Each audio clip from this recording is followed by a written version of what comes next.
What's going on, guys? Today we're doing the 10 stages of every sneakerhead ever. If you're new to the channel, make sure to subscribe, and if you like this video, go ahead and give it a like. Really helps out, so I would appreciate it. But let's go ahead and get started. This is the stage that got you into shoes. You always wore cheaper shoes before this, and you never really noticed anyone else's shoes. You always had a friend that had nicer shoes, and you just now started noticing them. You find one you like and get it for yourself. This is going to be the shoe that starts everything, and you're really surprised at how expensive this shoe was, and never imagined to spend over $100 on a pair of shoes. This is the stage that you start to gain knowledge about sneakers and sneakerheads. You watch way too many YouTube videos on sneaker collections, and you start to become familiar with famous sneaker YouTubers. You start to figure out which shoes you think you like and which ones you hate. This is a very important stage because it will shape your sneaker collection in the future. This is the stage that no one really wants to talk about. The only shoes that you like are ones that cost at least over $1,000. You dream of having every single off-white shoe, and you really want that Supreme Louis Vuitton tracksuit. Your HypeBeast stage will carry you on into this next stage.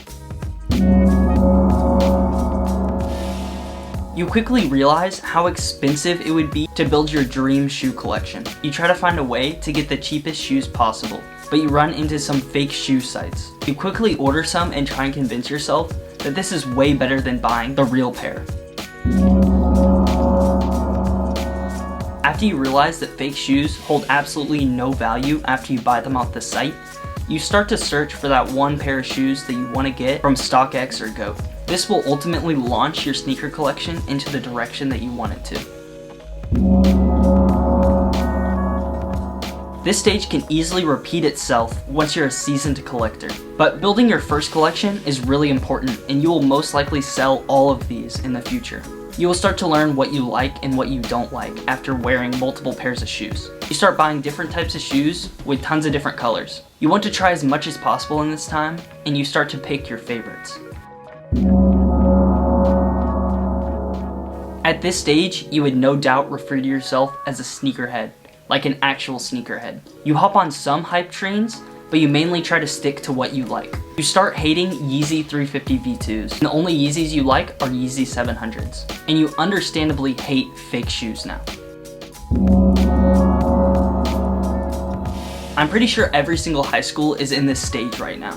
This is the stage that you check the Nike app every single day for the latest Panda Dunk drop, or any other colorway of Dunk that's dropping. And you have to get them for retail. You will never pay above retail for any of these Dunks, unless it's the gray fogs.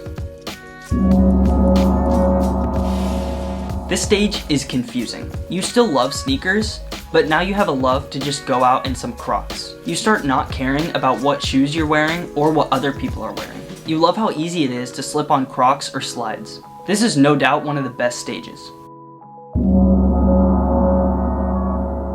You finally buy your first pair of New Balances ever. You realize you wore them every single day of this week, and that's the only thing you're gonna buy ever again, until you hit on some Travis Scotts on the sneakers app.